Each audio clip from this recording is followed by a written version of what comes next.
Fish fry বানাতে সমস্ত রকমের মশলা মিক্সিতে আমি পেস্ট করে নিয়েছি।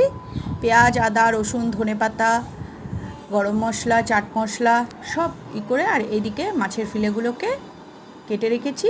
এবার মিক্সিতে পেস্ট করা মশলাটাকে দিয়ে মাছটাকে, ফিলেগুলোকে ভালো করে ম্যারিনেট করে ঘন্টাখানিক রেখে দেবো।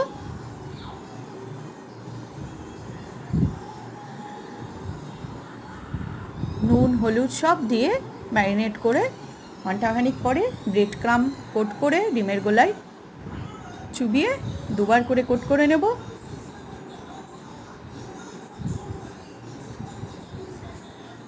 চুবিয়ে এইভাবে ফ্রিজে স্টোর করে রেখে দেব।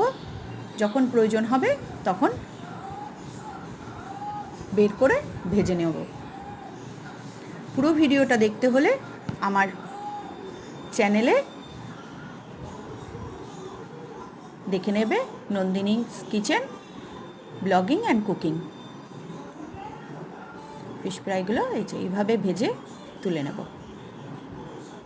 Ready to serve fish fry.